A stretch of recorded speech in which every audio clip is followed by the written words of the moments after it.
Hola, soy Gonzalo de la Rosa de Grel y voy a presentar mi proyecto final para asignatura de Análisis y Planificación Financiera.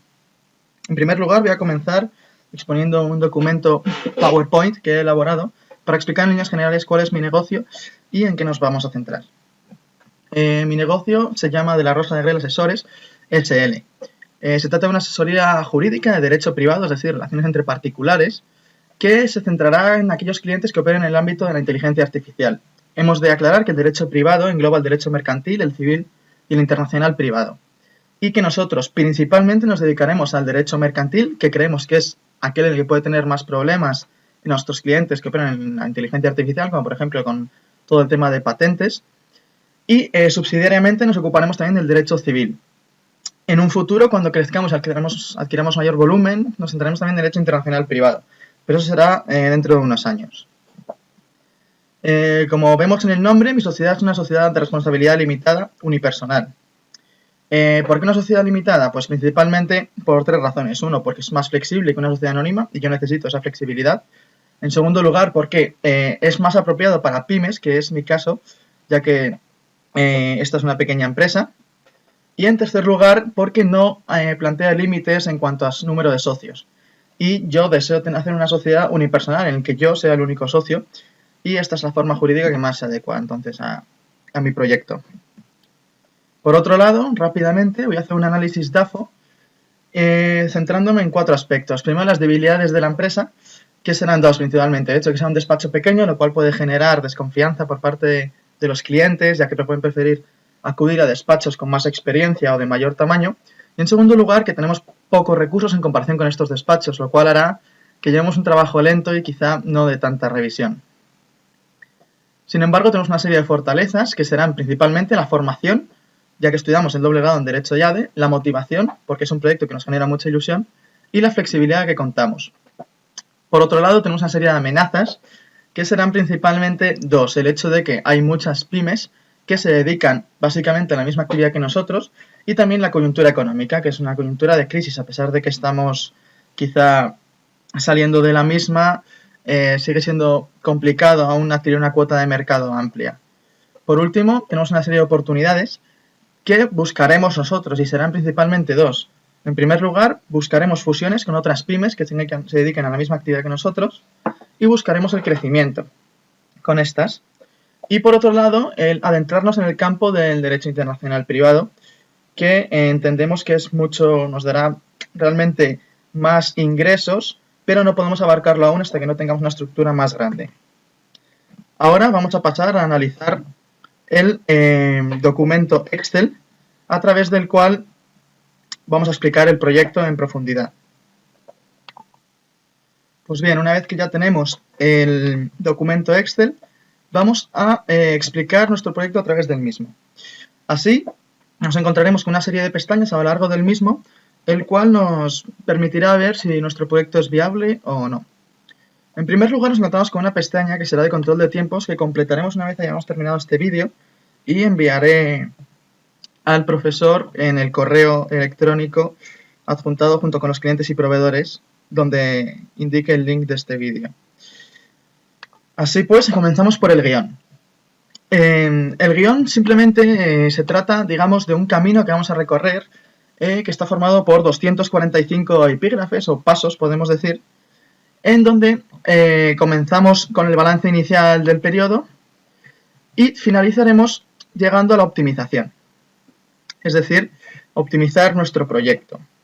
Es importante destacar en este guión que nos encontramos con una fórmula bastante importante que está aquí, la cual nos habla principalmente del hecho que, bueno, es un tema bastante relevante y nos habla de que las ventas estimadas habrán de ser mayores que las requeridas. Y esto vamos a necesitarlo, hay que tenerlo muy en cuenta para todo el proyecto en un futuro. Yendo ahora a la pestaña colores, es importante que la entendamos antes de hacer estas dos de bucle y unidades de medida, yo entiendo, y simplemente es explicar un poco en qué consiste. Nos vamos a encontrar básicamente estos dos de aquí, los azules y rojos, nos indicarán el balance, siendo el activo el azul y los rojos los pasivos. Es importante entender que el azul oscuro, este aquí, es el activo no corriente o activo fijo, y el más clarito será el circulante.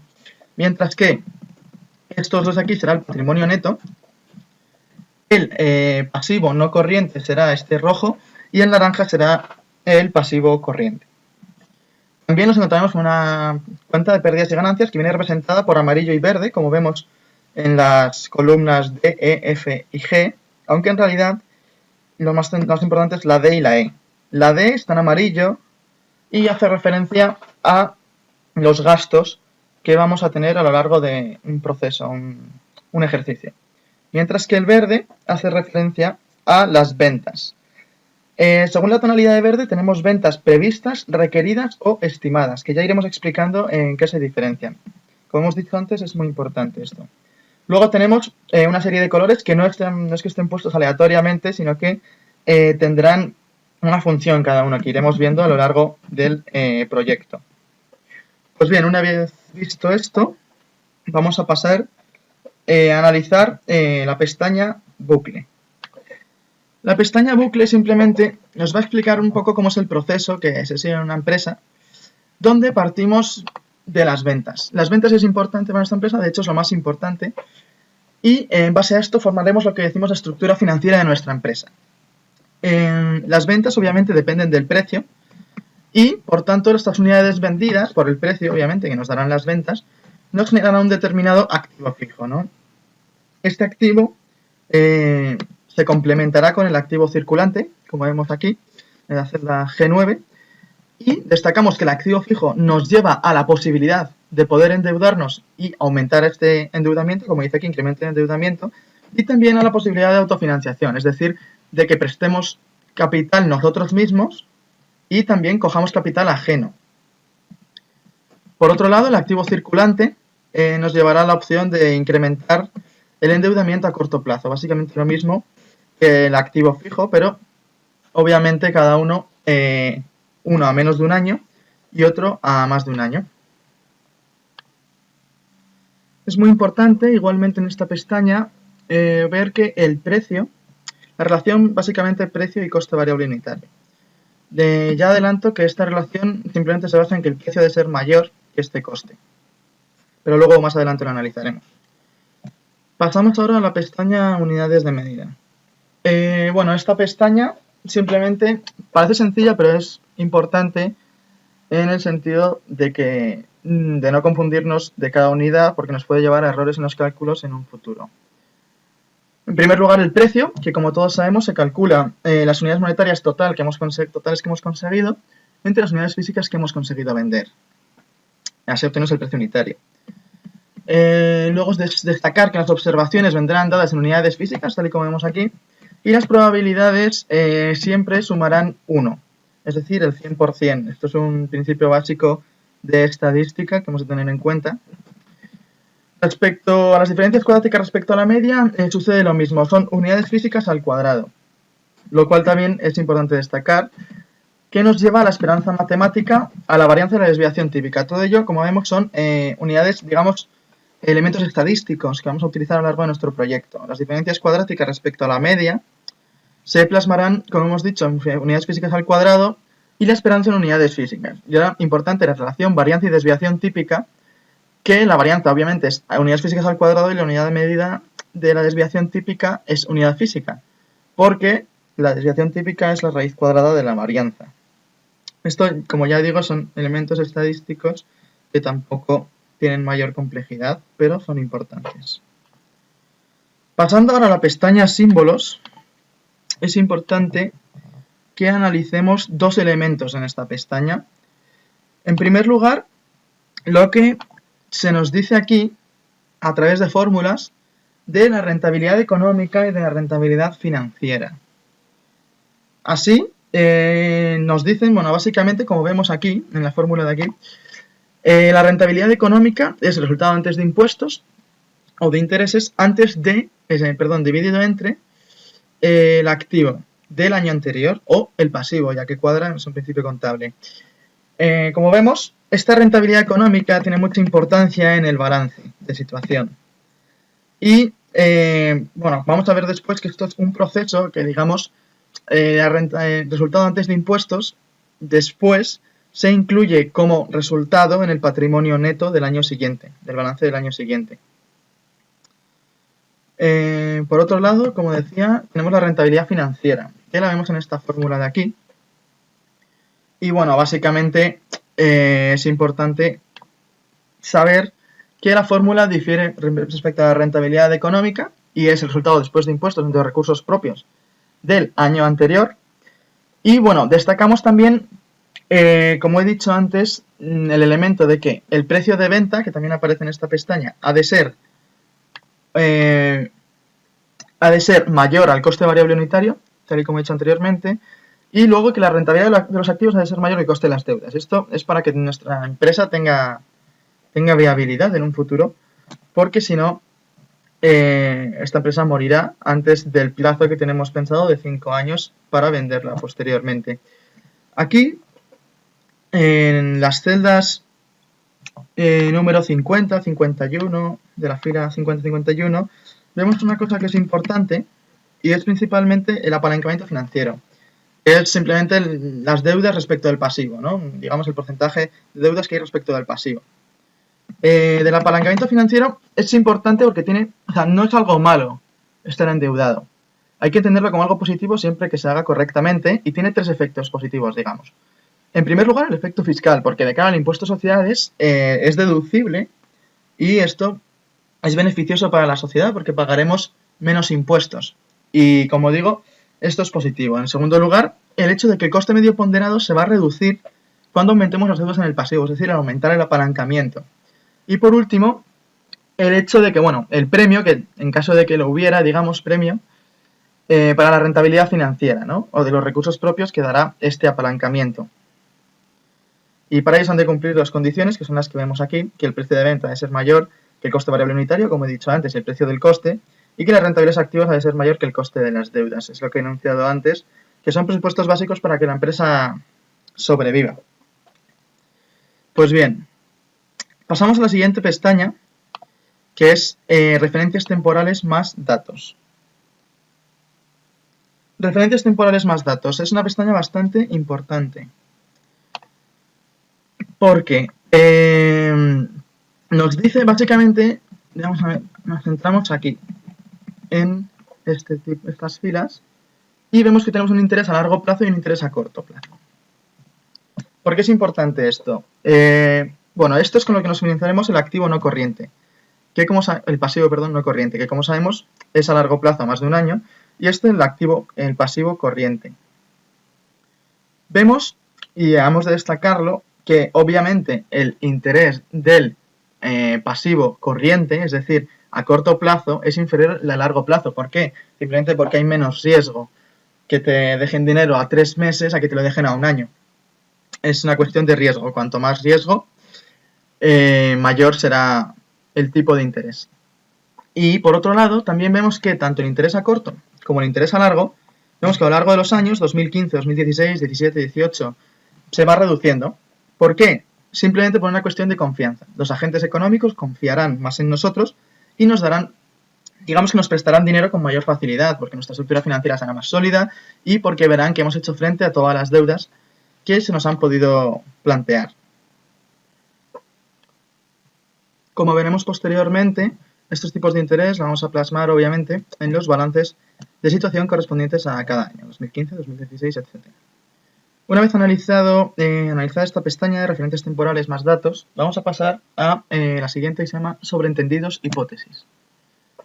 Esta pestaña es bastante relevante desde un punto de vista, digamos, teórico, más bien que práctico. Y simplemente es, digamos, una regla de prelación, digamos, que se ve aquí, en esta ecuación de aquí. ¿Por qué? Nos establece una relación entre la rentabilidad financiera y la rentabilidad económica, las cuales están estrechamente ligadas, como estamos viendo, y se nos dice principalmente que la rentabilidad financiera siempre habrá de ser mayor que la rentabilidad económica, como vemos aquí, rentabilidad financiera, aquí con su fórmula, mayor a la rentabilidad económica, con su otra fórmula. Y esto es muy importante tenerlo en cuenta porque nos va a servir en un futuro para las siguientes pestañas para entender mejor algunos conceptos, ¿no? Obviamente, en caso de que esto no sea así, esta empresa va a tener problemas y podemos hacer una serie de ajustes, como vemos aquí, que son principalmente dos, o incrementar los recursos propios o reducir las inversiones. Una de dos opciones. Bien, pasamos a la siguiente pestaña, que es DRAD, se llama. Y simplemente aquí es entender conceptos. Como vemos todas estas pestañas que ya vamos viendo desde control de tiempos, van dirigidas a entender una serie de conceptos que vamos a aplicar después. Entonces, creo que es importante que lo veamos así, ¿no? Entonces, en esta pestaña se nos plantean dos ratios, digamos, ¿no? Bueno, un ratio y un coeficiente, más bien. Un ratio de apalancamiento, que como vemos es las deudas entre los recursos propios, que está aquí, RA, y luego un coeficiente de endeudamiento. Ahora voy a explicar ligeramente qué son las deudas entre el pasivo. Vemos que no es lo mismo, obviamente, este ratio que este coeficiente, aunque cierto es que se orienta todo respecto a ver el peso de las deudas en la empresa, no son lo mismo. Y nos encontramos que aquí los relacionamos, ambos conceptos, viendo, por ejemplo, pues eso, aquí en porcentaje nos aparece el coeficiente de endeudamiento y aquí el ratio de apalancamiento, que como vemos no tienen por qué ser iguales, vamos, de hecho es raro que sea así porque los recursos propios y el pasivo, por lo general, bueno, siempre prácticamente van a cambiar. Recursos propios es cómo nos vamos a financiar, autofinanciar nosotros mismos, es decir, el capital que luego hemos de retribuir, mientras que el pasivo son deudas, que vamos a retribuir también con precisamente los tipos que hemos visto aquí, en la pestaña de referencias temporales más datos, a corto y a largo plazo. Una vez analizada esta pestaña de RAD, pasamos a, bueno, clientes y proveedores. Muy por encima de estas dos pestañas, decimos que, bueno, hemos escogido de una lista del SABI, hemos escogido proveedores y clientes reales, donde hemos dicho la razón social de los mismos, donde tiene el domicilio postal, según todo el SABI, los datos que hay ahí, la página web que nos redirige al mismo y el ámbito de la inteligencia artificial en el que operan, que obviamente son clientes nuestros, y entonces vemos que tienen que estar ahí en ese campo, como hemos dicho anteriormente, ¿no? Así, por ejemplo, algoritmos y procesos de diseños, al comercio, por ejemplo, ordenadores, equipos periféricos, programas informáticos, y así tenemos una serie de proveedores hasta llegar, o sea, de clientes en este caso, perdón, hasta llegar a 17. Están ordenados alfabéticamente. Respecto a los proveedores, es lo mismo, tenemos una razón social, el domicilio, el enlace y el ámbito de la inteligencia artificial, y en este caso tenemos 15 proveedores, que vemos que tenemos que tener proveedores de todo tipo, tanto de papel y maquinaria, como de calefacción, gas, obviamente todo aquello que nos permita ejercer nuestra actividad profesional y empresarial. Estas dos pestañas de clientes y proveedores voy a incluirlas en el archivo que voy a adjuntar junto con control de tiempos que he dicho al comienzo del vídeo, y voy a adjuntar todas ellas, como digo. Vamos a pasar ahora a analizar la pestaña venta de la empresa. Muy por encima, ya que simplemente es una pestaña que vamos a utilizar porque, bueno, nuestro principal fin al crear esta empresa es tenerla 5 años, aumentarla de valor y luego venderla. Entonces, pues queremos ver básicamente cómo puede ser, cómo podemos sacar y llevar a cabo esto y cómo vamos a aumentar al máximo el valor de esta empresa y, digamos, exprimir sus activos y sus rentabilidades para conseguir el mayor dinero luego con la venta de la misma. Es importante entender que, obviamente, mayor será el valor de la empresa cuando mayor sean estos tres elementos, o uno de ellos muy notoriamente. La penetración en el mercado, es decir, la cuota de mercado que podamos obtener, la cartera de clientes, obviamente vamos a suponer una fidelidad considerable, ¿no? Es decir, que los clientes les gustan nuestros servicios y que no se van a ir con cualquier otra pyme que desarrolle lo mismo por un precio un poco más barato, ya que nuestra calidad sí importa. Y por último, la competencia que tendremos. Obviamente, cuanta menor competencia, más barata venderemos la empresa, y si hay mayor competencia pero tenemos una cuota muy importante, el precio de venta será mayor. Como digo, es para futuro y para venderlo al final de los 5 años. Vamos a pasar a la pestaña Vinculación, Balances, Esbozo, VR. Esta pestaña es la que entregamos en el esbozo del proyecto. Y bueno, vamos a explicarla en líneas generales porque en principio ya la explicamos en dicho esbozo y tampoco debería darnos mayor problema. En ella vemos que tenemos un balance donde señalo y una cuenta de resultados para cada año. Vemos que está T0, T1, tenemos aquí T2 más a la derecha y así, hasta llegar a T5. Respecto a este balance, bueno, vemos que tenemos una serie de cantidades que nosotros hemos amoldado a nuestra sociedad y tenemos una serie de tipos. Aquí vemos en el pasivo que corresponden con la pestaña referencias temporales, tal y como he dicho, tanto a largo, 7,90, como a corto, 5,40. Nos vamos a referencias temporales, efectivamente, 7,40, 7,90 y 5,40, aquí están.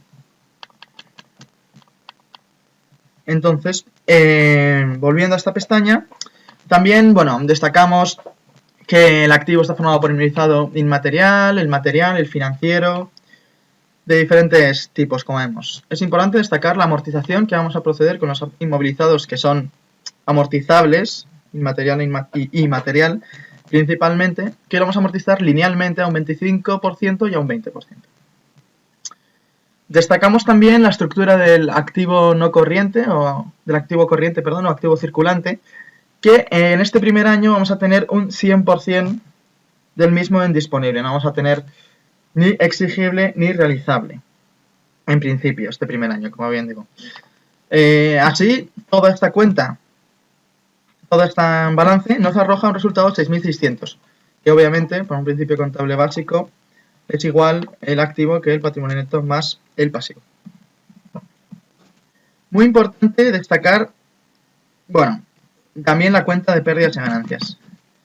Esta cuenta de pérdidas y ganancias es bastante sencilla y hemos incluido elementos como el gasto de personal, las cuotas de amortización técnica, el inmovilizado inmaterial, el material y otros gastos, donde, por ejemplo, incluimos el alquiler o los suministros. Esta cifra de aquí son las ventas, que dependerán directamente del fondo de rotación. En la rotación nosotros hemos fijado un 1,10 porque hemos sido prudentes para este primer año para nuestro proyecto. Y bueno, como digo, pues nada, en función de estas ventas sacamos los gastos y nos arroja un resultado después de impuestos de 355, que como vemos nos lo llevamos al año siguiente al balance en la cuenta de patrimonio neto, que es el resultado del ejercicio de T0. Vale, una vez visto esto, destacamos dos cosas que las que llevamos hablando bastante tiempo, pero son importantes. La rentabilidad económica, de la cual hemos hablado anteriormente en otras pestañas, que como vemos nos va a ir incrementando a lo largo de los años. Como vemos tenemos 8,11 en el primer año, 11,07 en el segundo, 14,92 en el tercero y así. ¿Por qué? Simplemente es porque nuestros activos son más rentables cada vez, tenemos mayores activos y valen más. Entonces, eso hace que nuestra rentabilidad económica sea mayor y, obviamente, esto es un dato que de cara a la venta de la empresa es muy positivo. Por otro lado, el coeficiente de endeudamiento, el ratio de endeudamiento más bien, tanto a largo plazo, que es este primero de L, como el total, que es D. Obviamente el total va a ser siempre mayor que solamente el de largo plazo. Y vemos que en el primer año está en un 28 casi por ciento y en el segundo en un 39,5% aproximadamente. Estos también nos van a ir aumentando, como vemos en los siguientes años, a 36 y 46, a 46 y 53, etc. Destacar que estos dos coeficientes, estos dos ratios, el primero de ellos, el de largo plazo, está formado por el pasivo no corriente, es decir, el pasivo fijo, entre el patrimonio neto y el pasivo fijo, este 27, Y el segundo está formado por todo el pasivo, y no solo el no corriente, o sea, no solo el de largo plazo, sino largo y corto plazo, entre lo mismo que antes, el patrimonio neto más el pasivo.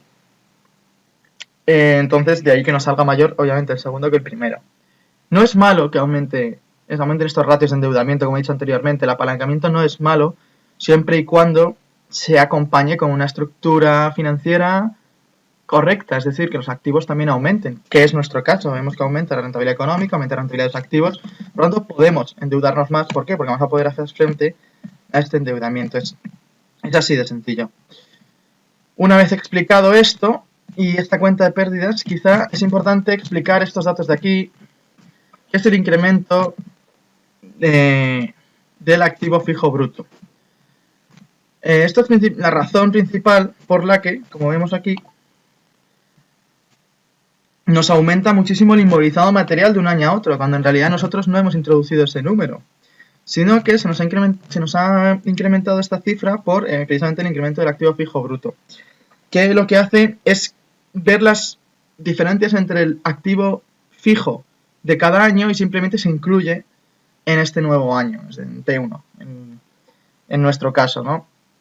Y nada, es importante simplemente eso, porque como vemos nos va a aumentar la estructura del activo hasta 8.100 y pico, comparado con los 6.600 de antes, y además también destacamos que nosotros hemos cambiado la estructura de aquí, bueno, realmente no nosotros, sino que simplemente a día 31 de diciembre no estaba todo disponible, es decir, no en tesorería, sino solamente un 70 comparado con el 100% de antes.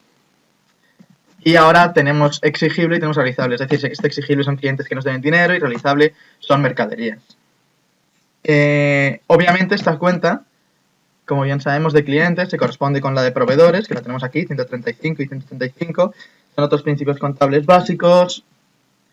Los tipos de interés en este segundo año van bajando y lo mismo sucede con el tipo de interés del capital, es decir, el capital que nos retribuimos a nosotros mismos por haber hecho la prestación de estos 4.000 euros para iniciar el proyecto, nos resta. ¿Por qué? Pues pasa lo mismo, realmente hay menos riesgo y podemos decir que vamos a pagar con más seguridad, por tanto no hace falta retribuirnos de un 8,4, sino que lo bajamos hasta un 8,3 y eso irá ocurriendo sucesivamente, 8,2 en el siguiente año, con 7,70 que baja desde 180, de las deudas a largo plazo y a corto plazo va bajando también. Simplemente es lo que he dicho, mayor seguridad. Vamos cambiando y vamos aumentando hasta aquí, por ejemplo, en el tercer año 10.000 y pico, con más rentabilidad económica, mayor coeficiente de endeudamiento, etcétera, etcétera. Es simplemente algo, digamos, progresivo y bueno, nuestra empresa en principio está creando bastante valor. Y también destacar, bueno, el tema de retribución del personal, que bueno, que trabajo yo y una secretaria que me trabaja conmigo y vemos que sucede lo mismo. Si la marcha de la empresa va bien, se suben como aumentan las ventas, y esto es un porcentaje sobre ventas, el gasto de personal, simplemente pues aumenta también el salario de los trabajadores. Hasta, por ejemplo, aquí en el tercer año tenemos 6.000 euros, cosa que en el primero eran 3.750, casi el doble. Bueno, una vez explicada por encima esta pestaña, pasamos a la pestaña de foco valor.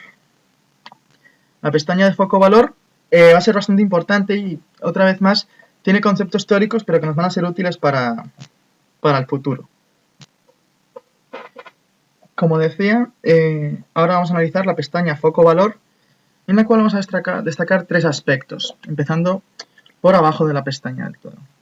En primer lugar, la llamada, bueno, mal llamada quizá, fórmula de la autofinanciación, en donde se nos relaciona la rentabilidad económica con la rentabilidad financiera, dos conceptos que hemos ido tratando constantemente y son vitales para analizar nuestro proyecto.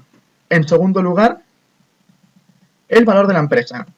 Obviamente es la fórmula básica que vamos a utilizar en nuestro proyecto porque lo que queremos nosotros es que ese valor aumente para luego venderla y que el valor de la enajenación sea mayor. Y en tercer lugar, y por eso se llama foco valor, es decir, centrarnos en el valor de la empresa.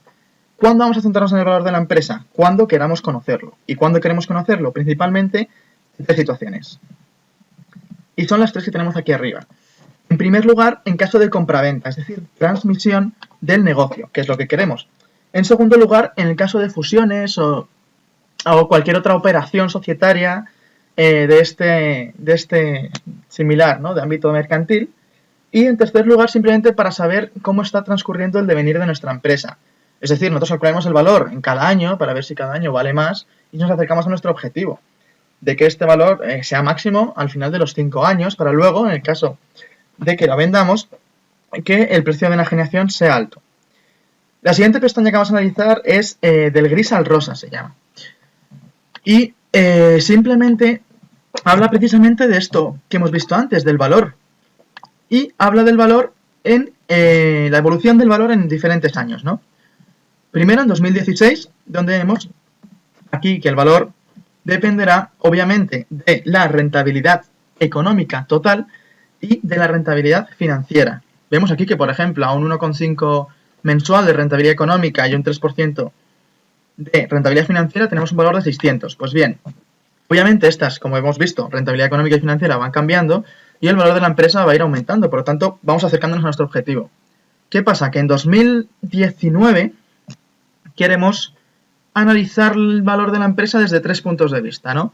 Una situación, digamos, más pesimista, que sería esta de aquí, en donde la rentabilidad económica es baja y la financiera alta, es decir, el coste del capital es más alto.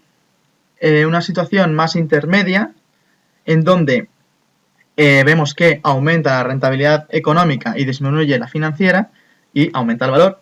Y luego una situación más positiva, digamos, que es aquella en la cual subimos bastante, hasta un 6% de rentabilidad económica total, bajamos hasta un 3,81% la financiera y obviamente es lo que más valor nos arroja, que es precisamente lo que nosotros buscamos. La siguiente pestaña que vamos a analizar va a ser la de renta, valor del empresario, gráficos. Vamos a ver. Esta pestaña es bastante importante y simplemente tenemos que entender 3 conceptos.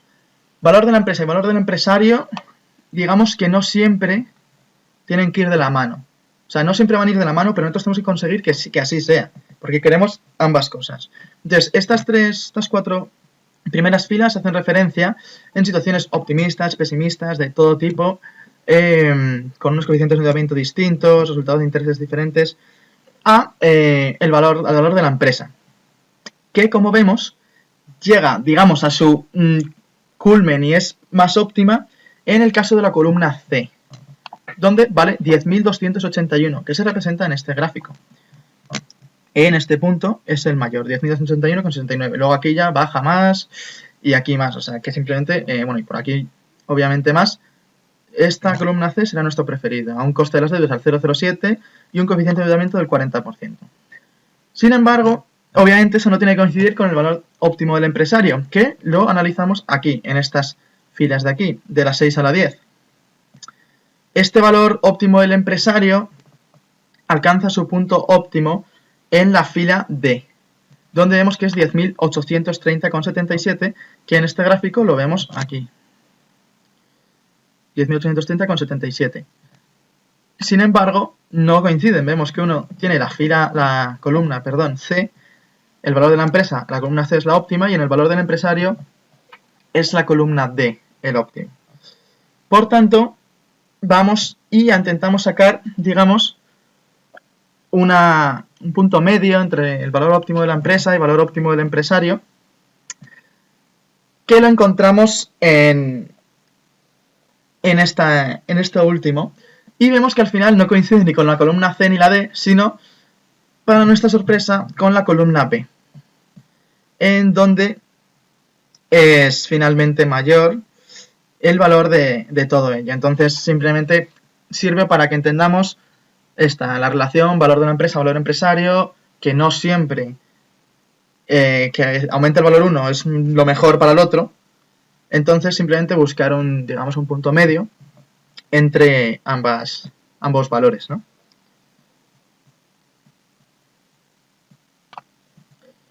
De acuerdo, una vez analizado esta pestaña renta valor del empresario gráficos, con análisis que hemos hecho anteriormente, pasamos a verlo, digamos, un poco más en la práctica, con las pestañas de abajo a arriba 4 ejercicios y de abajo a arriba ventas requeridas. Simplemente en esas tres vamos a ver, digamos, diferentes situaciones, ¿no? Bien, entonces nos encontramos en esta pestaña de abajo arriba con un balance de situación, con su activo, su pasivo, y donde nos encontramos con dos socios de una empresa, que se llaman Pepe y Pepa, en el cual Pepe, digamos, ha hecho el capital, vemos que es de 10, aportado por los socios, perdón, y digamos que Pepe ha hecho una aportación del 25% de sus 10, es decir, 2,50, y Pepa 7,50, una aportación del 75%. Entonces vamos a ver cómo se compagina esto del valor de la empresa y de los socios en caso de que haya varios socios, que es lo que vamos a ver aquí. Pues bien, nos encontramos también con unas rentabilidades económicas, unas financieras, todo delimitados por unos máximos y unos mínimos para, digamos, cubrir un espectro de posibles situaciones. Así, vamos a comenzar, y es lo más importante, con la cuenta de pérdidas y ganancias, analizando esto. Las ventas, tenemos aquí, son 1000, y entonces lo que vamos a hacer es, básicamente, plantear tres posibles situaciones, como digo, cada una con su máximo y mínimo, como vemos aquí arriba, y son las siguientes. O bien, esta primera situación de aquí, donde vemos que a Pepe y Pepa, que por cierto sus salarios se retribuyen aquí, como el salario se retribuye en un 40% para Pepe y un 60% para Pepa, y recordamos el capital es 25 y 75. Es decir, no está equiparado con la aportación de capital el salario, porque a lo mejor Pepe trabaja más que Pepa y por eso se le aumenta del 25 al 40 y a Pepa se le baja hasta el 60, pero en capital se retribuye así y en trabajo estos porcentajes, que pueden variar, por supuesto. Entonces, esta primera estructura, vemos que no pagamos a Pepe y Pepa absolutamente nada como socios y como trabajadores, 0 y 0. Y vemos, sin embargo, que si les pagamos mucho, es decir, realmente todo, como en forma de capital, una vez después de hecha la cuenta de resultados, después de los resultados después de impuestos, se realizan de intereses, se realizan los impuestos, las reservas, y llegamos a un resultado líquido que lo que hace es que se reparte entre los dos a los porcentajes que hemos visto anteriormente, la cual arroja estos valores, 114 y 344 a cada socio, respectivamente. Sin embargo, nos dicen que también podemos encontrar otro tipo de estructura. Esta estructura que vamos a hacer es la de la empresa, digamos, más convencional. La empresa no convencional, ¿qué puede decir? Digamos que puede poner todo el valor, digamos, de Pepe y Pepa, plasmarlo a través del salario, donde vemos que les paga 344 y 547, y que sin embargo en forma de capital no retribuye absolutamente nada. ¿Esto qué pasa? Obviamente esto perjudica muchísimo a Pepa, porque no se le paga en capital, en porcentaje del capital que ha aportado, y sí en base al salario. Es decir, ella aportando un 75% de capital va a cobrar el 60% de los gastos de personal. Es una forma válida, pero digamos que no es la más justa. Para encontrar la forma más justa, ¿dónde nos tenemos que ir? Pues a una mezcla de las dos, es decir, retribuirles tanto en forma de salario como en forma de capital. Como vemos en esta columna de aquí intermedia, AB, vemos que le pagamos en forma de salario y vemos que les pagamos en forma de capital. Como vemos, esto nos arroja un valor que es el mayor de todos, para los dos. Al final, vemos lo que hemos visto en la pestaña anterior de renta-valor del empresario gráficos, que es que realmente hay que buscar una equidad y que por mucho que se intenten inventar fórmulas de cualquier tipo, lo más rentable, tanto para la empresa como para los socios, es efectivamente para retribuir en forma de salarios y en forma de capital también. Pues bien, esto mismo se ve plasmado también en el valor que analizamos aquí abajo, donde vemos que la solución óptima, como hemos visto, es esta de aquí. ¿Qué pasa por ser, al fin de cuentas, la misma que sucedía anteriormente? Es decir, retribuir todo como trabajo y como capital, y no solo como trabajo, como es este caso, o solo como capital, como es este caso. Simplemente se plasma lo anterior, pero poniendo en relieve también el valor de la empresa y no solo el de Pepe y Pepa como socios. Bien, esto lo vemos también en esta otra pestaña, que al final es simplemente una representación gráfica de la anterior, donde vemos, obviamente, el valor de Pepe y Pepa y el valor de la empresa. Vemos que varía mucho, obviamente el valor de Pepe es inferior al valor de Pepa, plasmado en estos colores, y obviamente el valor de los dos es inferior a este, que es lo que plasma esta gráfica individualmente, y el valor de la empresa simplemente nos va fluctuando, ¿no?, en función del momento del tiempo. ¿Qué nos dice? Que al final llegamos a la conclusión de que en T es donde más ganan y, por tanto, lo que nos hace ver estos gráficos no es otra cosa que lo que llevamos diciendo, que es posible compaginar el aumento de valor de los socios junto con el aumento de valor de la empresa. Y simplemente esto es lo que queremos poner en relieve. Con esta otra pestaña de ventas de abajo arriba, ventas requeridas, lo que hacemos es que en base a las ventas que requerimos y no a la de nuestro proyecto, que es lo que hemos visto anteriormente, va a suceder exactamente lo mismo. Por ejemplo, aquí estamos suponiendo que Pepa invirtió un 67,50 y Pepe 22,50 sobre 90. Y al final, por mucho que sean porcentajes diferentes, el resultado es el mismo. Vemos en la cuenta que sucede exactamente lo mismo, es decir, que el valor mayor es este, de nuevo, y que en el valor total sucede lo mismo también, en donde eso es lo que más aumenta. Es simplemente una muestra, digamos, práctica de la pestaña foco valor para que lo pongamos, digamos, en relieve, ¿no?, esta situación. Pues bien, vamos a continuar analizando el proyecto a través de las ventas.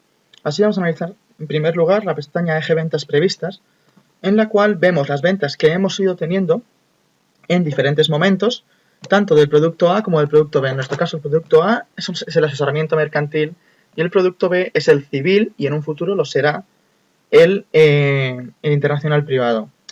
Tenemos aquí en unidades físicas y aquí en unidades monetarias. Y estas casillas que están en rojo, que no podemos tocar, son aquellas de previsión en un futuro. Es decir, las ventas previstas que se esperan tener en los próximos años para calcular el valor posteriormente en base a esto. Aquí las tenemos divididas trimestralmente y es importante entender que las ventas previstas podemos analizarlas desde 3 puntos de vista.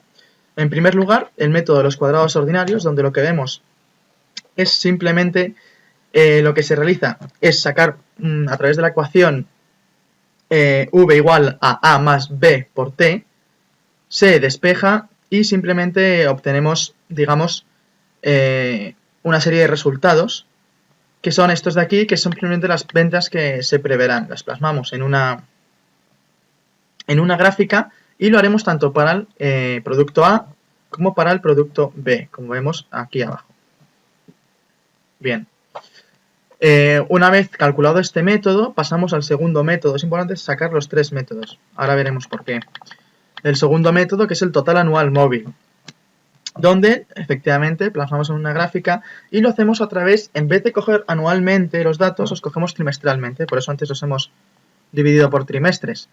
Y simplemente con estos datos trimestrales nos salen unas ventas trimestrales que luego podemos hacer las anuales, obviamente sumando los 4 trimestres. Y lo haremos lo mismo para el grupo A y para el B, para el producto B. Respecto al último método, es la llamada media móvil, que es muy similar a la anterior, porque también se hace en base a trimestres y opera igualmente. Analizaremos gráfica y lo haremos para el grupo A como para el grupo B.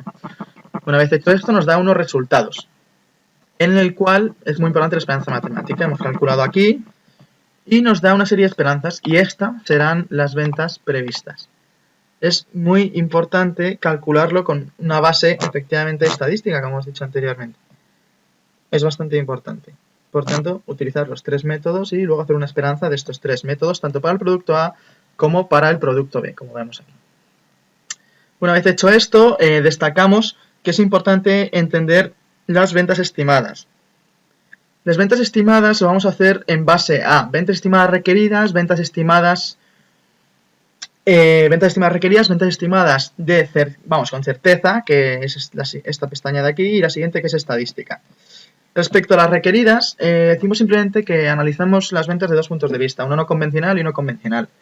Desde el punto de vista no convencional, tampoco nos importa mucho, pero bueno, hemos puesto un peso de renta del 30%, 35%, ya que nuestra empresa digo que no nos importa porque nuestra empresa sí que es mercantil y convencional, por tanto hemos puesto un 30%, y lo importante aquí es saber que estas ventas requeridas, aparte de poder plasmarlas en gráficos, como vemos aquí, y el hecho de que se basen en la ecuación Y igual a más BX, que es muy importante, porque es lineal y nos indica el crecimiento de ventas, digamos que nos hemos basado en todo esto en los gastos que hemos puesto anteriormente en el balance, bueno, en la cuenta de pérdidas y ganancias, ¿no? Luego las ventas estimadas, certeza, digamos que se basa simplemente, nos indica que el tamaño de la empresa no es lo único que puede influir en las ventas, obviamente influye, pero no es lo único, ya que el tamaño también, o sea, las ventas que se lleven a cabo se basan también en, depende del tipo de producto que sea, cuál sea la distribución, el marketing, por ejemplo, o el precio, como tenemos aquí. Obviamente tiene que estar compensada la calidad-precio y demás elementos, pero bueno, obviamente el tamaño importa, es lo que nos intentan decir estas fórmulas, que obviamente el valor sí afecta a las ventas, pero no es lo único que afecta a las ventas. Y luego hemos intentado poner esto en relieve a través de nuestro balance, y como vemos tenemos las mismas cifras que en el balance que hemos hecho anteriormente en el esbozo. Y por último, las ventas estimadas en base a la estadística nos dice que, bueno, que esta estimación de ventas, que obviamente nos hemos basado en medias ponderadas, tenemos que hacerla con una base ciertamente estadística, ¿no? No podemos hacerlo con datos, digamos, no estadísticos, y porque si no, vamos, prácticamente todos los fallos que vienen en estimación de ventas es precisamente por esto, ¿no? Por no utilizar la estadística. Y bueno, para utilizar la estadística tenemos que utilizar la máxima verosimilitud, ¿no? La máxima varianza, que tiene una serie de requisitos que son estadísticos suficientes, completos, insesgados y demás. Entonces, una vez hecho esto, simplemente teniendo el estadístico, aplicamos el teorema de Bayes y lo vamos aplicando para cada producto y para cada año, y simplemente vemos, efectivamente nos confirma lo que queríamos, es que vaya aumentando el valor, efectivamente, a lo largo de los años. En base también, recordamos, a la ecuación lineal, y vemos que se cumple, por tanto, todo va correctamente. Para esta estadística, obviamente, nos vamos a basar en un tipo de distribución que es la t-student, como vemos en esta pestaña, y escogiendo principalmente con un intervalo de confianza del 90% y 9 grados de libertad, simplemente para aplicar la estadística que hemos ido viendo anteriormente. Es importante destacar igualmente que en la pestaña filtro 2 pondremos, digamos, en relieve todas estas ventas que hemos ido viendo, previstas, estimadas, como vemos, lo vamos completando para el producto 1 y para el producto 2, digamos, para poder comparar y efectivamente pues sacar todos, vamos, que está yendo correctamente esta previsión de ventas y que por tanto las ventas estimadas son mayores que las requeridas, por ejemplo, como hemos estado viendo en el guión, y demás elementos que son, la verdad, bastante importantes. Bueno, ahora vamos a tratar esta pestaña que se trata de hablar de los costes variables unitarios, y como recordamos han de ser inferiores al precio de venta, los costes fijos, y poner en relación todo ello, ¿no?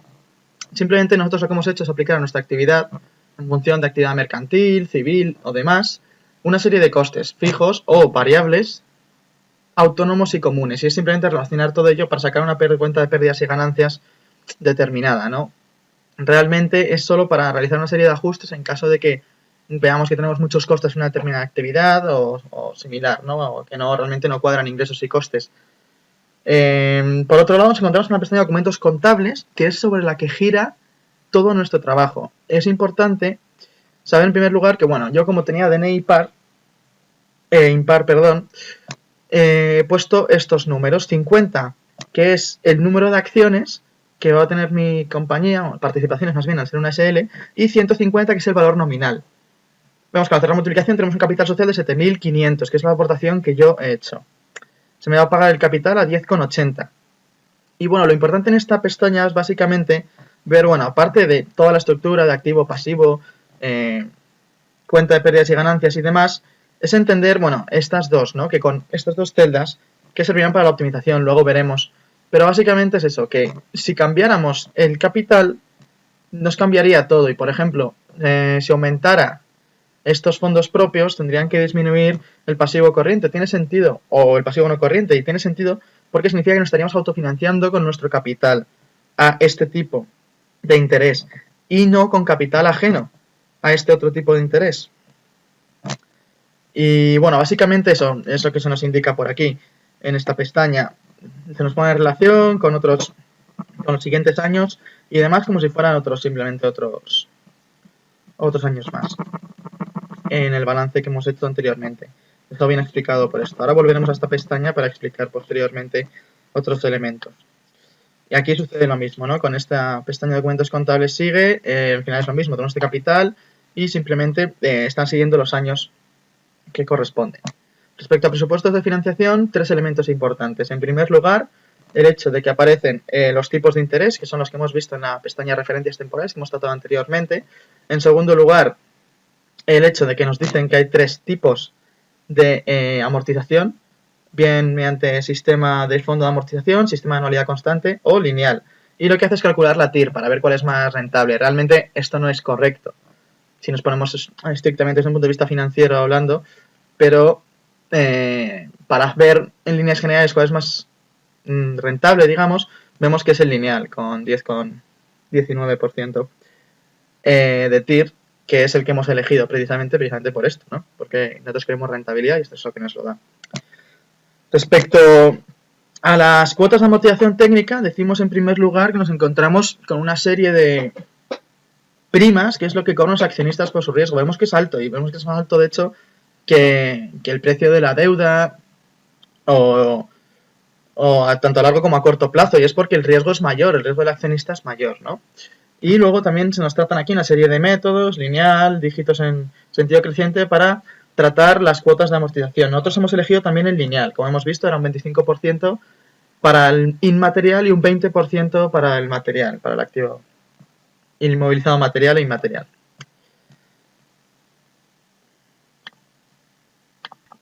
Es importante aclarar que estas cuotas de amortización técnica se basan en la pestaña de documentos contables que hemos visto anteriormente.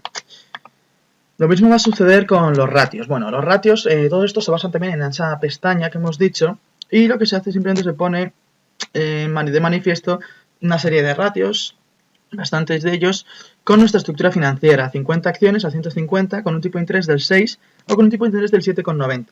En base a esto, bueno, estas de aquí son representadas gráficamente porque hemos pegado directamente de aquí y no de documentos contables, que es de donde hemos pegado esta. Es decir, todos estos ratios aparecen y derivan efectivamente de esta pestaña de documentos contables, ¿no? Porque es la que nos da, digamos, la base de la estructura financiera que además nos viene impuesta por esas 50 acciones y de esa forma, pues bueno, los ratios, por tanto, se nos representan a través de unos gráficos. Estas son las dos columnas, podemos decir, que teníamos anteriormente. Se nos representa a través de unos gráficos que son, ya les digo, con 6% de interés y un 7,90. Tenemos en base al coste del capital, del coste de capital, que, bueno, analizamos simplemente que las gráficas vemos que son diferentes de cada una, simplemente porque estos tipos de interés son diferentes. Y luego tenemos una serie de ratios estáticos, como son estos de aquí, o los de la izquierda, son unos ratios dinámicos, ¿no? Los hay de muchos tipos y no podemos pararnos a analizar todos ellos porque no tenemos tiempo. Pero resultan bastante interesantes y ya le digo que derivan todos ellos de esta pestaña de documentos contables, ¿no? De todos los ratios que nos encontramos. Pues bien, después de esto, vamos a tratar la probabilidad de insolvencia. Es una pestaña bastante importante.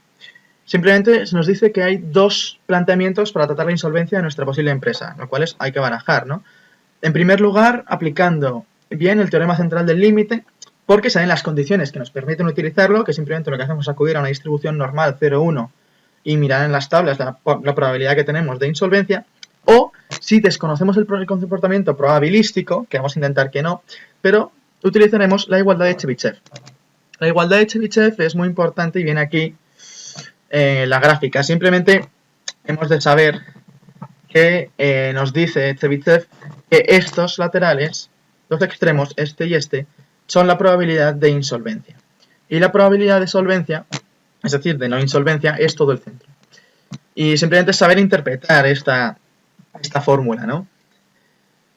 Y básicamente saber que, bueno, sea cual sea el modo de estimar las ventas, la probabilidad de insolvencia es mayor con el endeudamiento, obviamente, pero esto no quiere decir que sea malo, simplemente tenemos probabilidad de insolvencia porque estamos apalancados. Respecto a la inflación, simplemente decir que afecta tanto la rentabilidad económica y la financiera y, bueno, saber que 1 más la rentabilidad aparente es igual a 1 más la rentabilidad real por 1 más la inflación. Ahí es donde entra la inflación a jugar y, bueno, realmente sí que es importante, pero es más un tema macroeconómico que de nuestro proyecto, ¿no? En la pestaña PIP, presupuestos de inversión, nos vamos a encontrar con una serie de proyectos de inversión en la cual vamos a tener una serie de desembolsos que vendrán aquí indicados y una serie de flujos de caja que obtendremos con cada proyecto.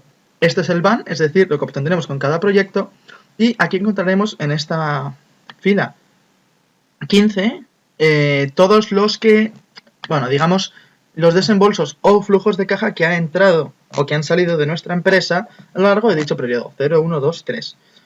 Esto simplemente es una forma de calcular el valor actual neto de cada proyecto. Además, es importante que calculemos la TIR, tasa interna de rentabilidad, de cada proyecto, donde la encontramos aquí, con el proyecto 1, el proyecto 2, el proyecto 3 y así hasta 9, que son los proyectos que tenemos aquí. Pues bien, calculamos las TIR y nos encontramos con estos datos. Aparte de estas TIR, tenemos una TIR total que se calcula en la fila 45, que nos da del 86%, lo cual es una TIR bastante alta, lo cual hace que sea muy rentable nuestros proyectos o inversiones. Una vez analizado esto, vamos a la pestaña optimización, que es la pestaña en la que nos encontramos ahora. Esta pestaña deriva directamente de documentos contables, donde nos encontramos con estas celdas, K99 y K100, las cuales nos ponderan el peso de las deudas respecto al total capital. Esta es la base de nuestro trabajo y vemos que, efectivamente, si restamos precedentes, nos derivan al peso de las deudas respecto del capital. Si volvemos a la pestaña optimización, vemos que en estas celdas de aquí nos encontramos con la prima de los accionistas, la cual obviamente es más alta que la prima, digamos, de los acreedores, es decir, las deudas a largo plazo. Estas son las tasas de descuento que, bueno, en principio tiene bastante similitud con la de las deudas a largo plazo porque su riesgo es similar y no tanto como lo que sucede con los accionistas. Es importante entender que en esta pestaña se tratan dos temas, principalmente el TIR del paquete de proyectos de inversión, la TIR, vamos, que está aquí en azul, y también la transferencia entre periodos para financiar las reservas, que es lo que hemos visto en la pestaña de documentos contables. Destacar por último que esta pestaña de optimización lo que busca es hacernos ver distintos planes de autofinanciación, donde podemos ver aquí, por ejemplo, desde la celda Z56, una serie de proyectos con sus desembolsos, los flujos de caja y los bans que van a generar. Nos encontramos con otro con su TIR correspondiente, otro con el que hace lo mismo, tipo de proyecto, con lo que calcula lo mismo con su correspondiente TIR, y un último en el que sucede igual. ¿Qué pasa? Aquí tenemos que poner en relación el programa dual y primal, que es este de aquí, azul sobre gris, el primal, y el dual rojo sobre gris. ¿Por qué es importante? Porque hay que hacer una relación de los proyectos de inversión con este tipo de programa. Decimos que, bueno, el programa dual, el programa primal en general, busca maximizar la utilidad de los proyectos de inversión en condiciones de no negatividad, restricciones presupuestarias y el peso de la financiación. Hemos de decir también que la TIR de estos proyectos de inversión ha de ser mayor que la más alta de todas las CAS.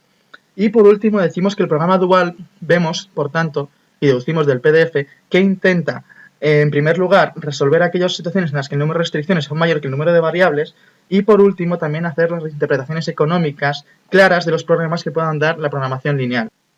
Y hasta aquí mi proyecto de análisis y planificación financiera, en el que vemos que De la Rosa Grel Asesores SL será un proyecto viable y rentable.